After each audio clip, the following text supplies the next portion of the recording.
Let's be clear. What we're witnessing isn't some accident or failure of the system. It is the system working exactly as it was designed. When black men make up just over 6% of the U.S. population, but represent over 40% of the prison population, that's not a coincidence. That's an indictment. They replaced the chains of slavery with handcuffs and court dockets. The Civil War didn't end our bondage. It just gave it new terms: convict leasing, Jim Crow, the war on drugs, and now mass incarceration. And every time we get close to progress, they rebrand oppression and roll it out as law and order.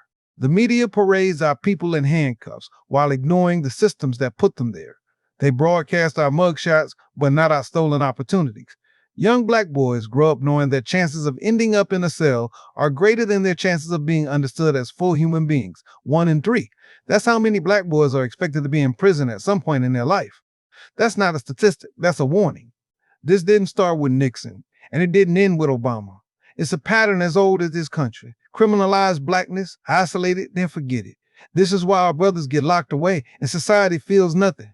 They've convinced the public that these men are disposable, dangerous, less than. They buried our resistance under felony records and labeled our leaders criminals for marching and demanding dignity. But we see the game. The truth is, the criminal justice system in this country is not broken. It's doing exactly what it was meant to do: control black people.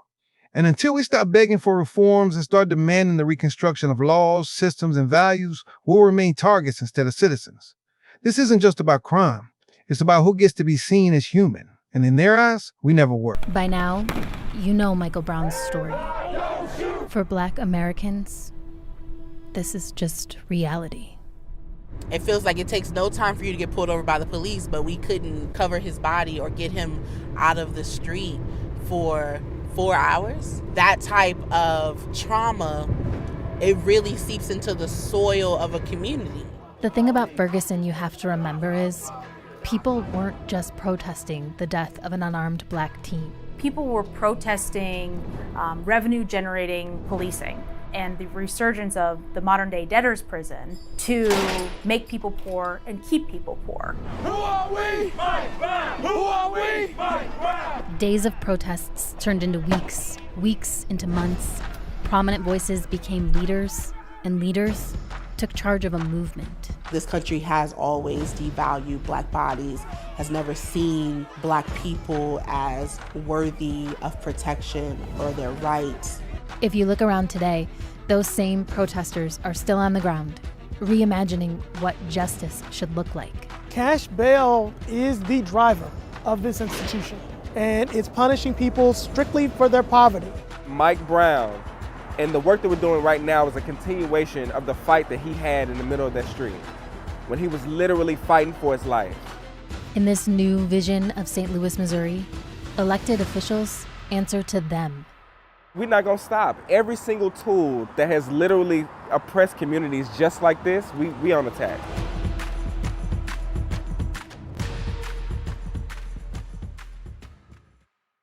I think what was very different about Mike was that everyone understood the interaction. You walk down the street, you're coming home from a store, you're hanging out with your friends, and the police pulls up.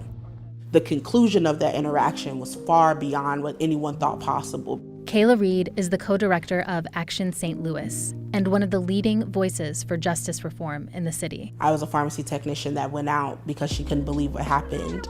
And 5 years later, I lead an organization that is building authentic power in St. Louis. Ferguson is a community that really speaks to a lot of the racialized history in a lot of cities like St. Louis. So pulling people over became the standard. Then black people became something that you could exploit for money.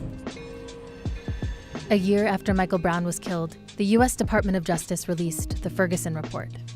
It found that black residents were far more likely than white to be arrested and charged for minor traffic violations and petty citations. These are things like speeding, running a traffic stop, broken tail lights, expired registration, suspicion. If you have to choose between paying your rent or paying fines on a ticket, you're gonna pay your rent.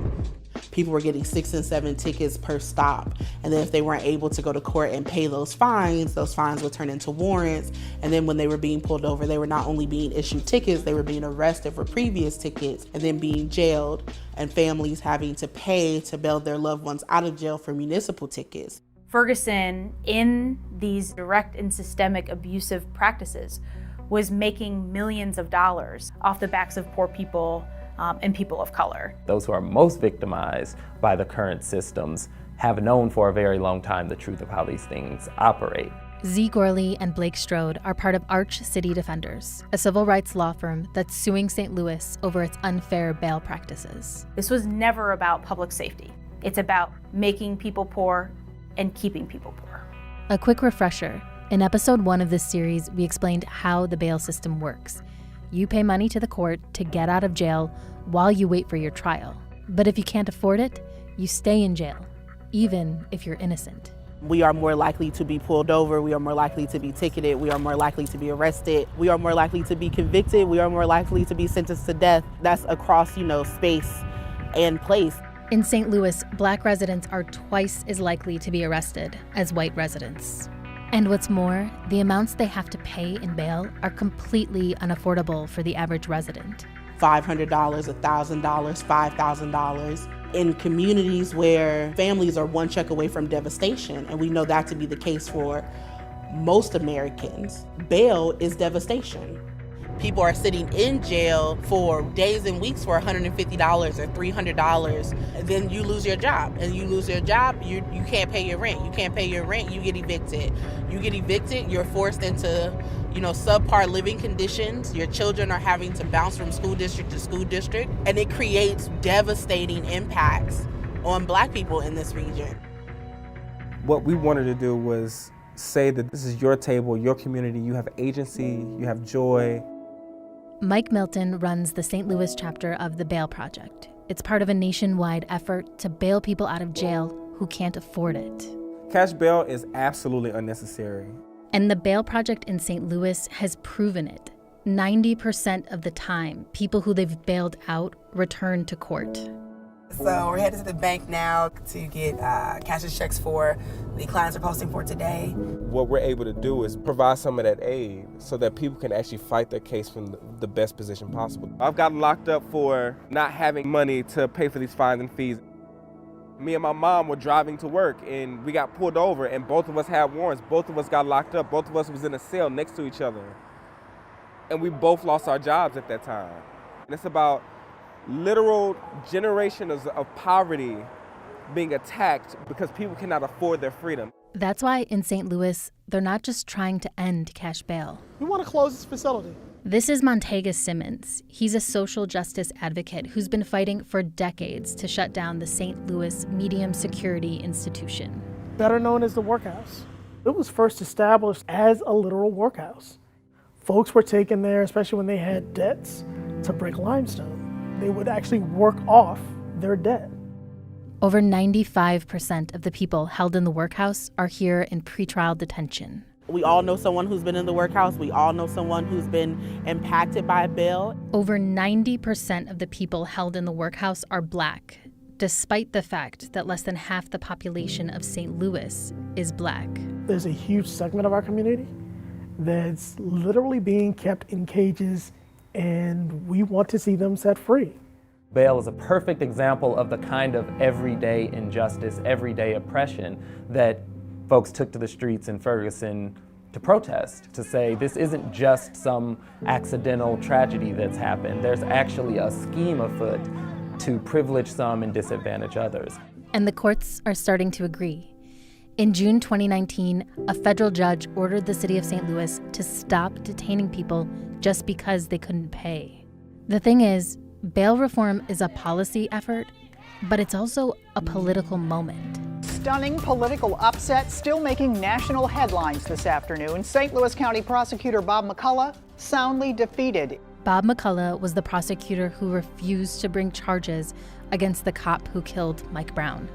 The answer in Ferguson when the officer wasn't indicted for killing Mike Brown was that the prosecutor is an elected position. Just days into office, the winner, Wesley Bell, fired another veteran prosecutor in the Mike Brown case. We went through this political transformation where we understood that protest alone was not going to bring about the change. The thing you have to remember is the criminal justice system in America is profoundly local. That means you don't need to wait for Congress. You don't even need to wait for the Supreme Court. It turns out change can happen as soon as people want it to, or better, as soon as they vote for it. Judges have that power to make change in the bail system. In 2016, a lawsuit was filed against Harris County, Texas, that basically said the bail system is screwed up and these are the people responsible for it. Judge Daryl Jordan was one of 16 judges named in the lawsuit, and he's very clear on the problems with bail. You have people who could possibly lose their house, their car, their job, simply because they didn't have the $200 or $300 to post money and go home. And so Judge Jordan did something that most people named as unwitting defendants in a major lawsuit probably wouldn't do. I agreed with it.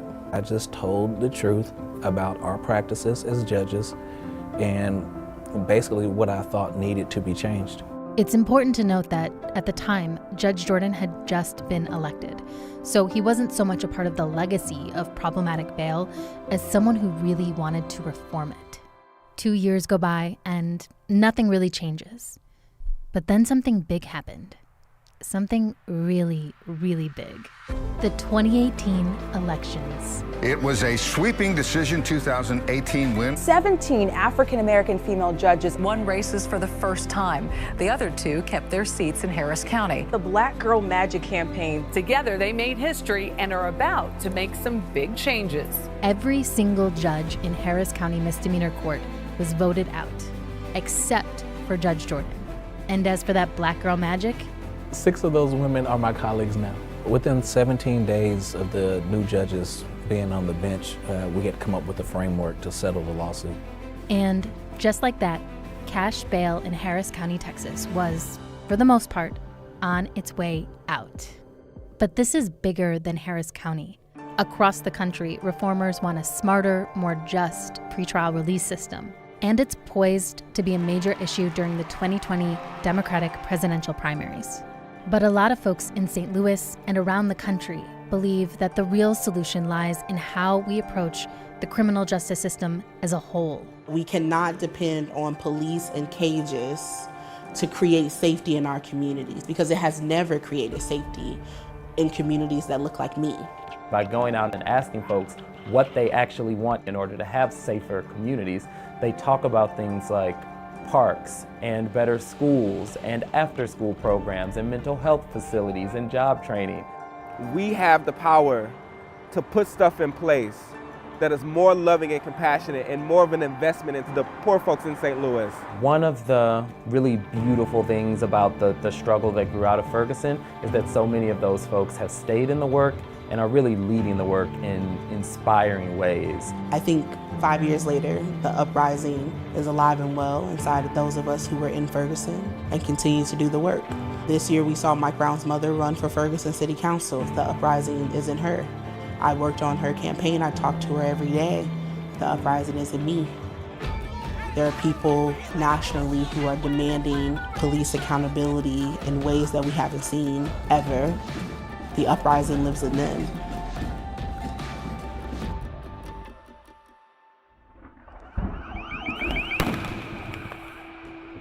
There are moments that stick with Mike, back on those nights when they were hitting the streets, demanding change. And I remember getting shot by rubber bullets.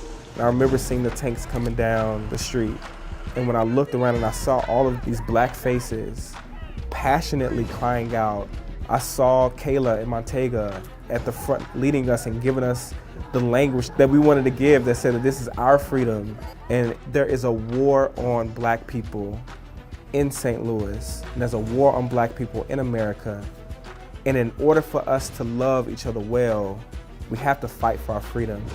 And we can't stop. And we gotta go to war for him and for his family and for every black boy that wanna walk down the middle of the street again. Hey guys, this is Angie. That was our final episode in our series about bail in America. If you want to learn about how the bail system works, head back to our first episode. And if you're interested in learning about how Black women in particular are impacted, check out episode 2. Thanks for watching, and don't forget to like, share, and subscribe to AJ+.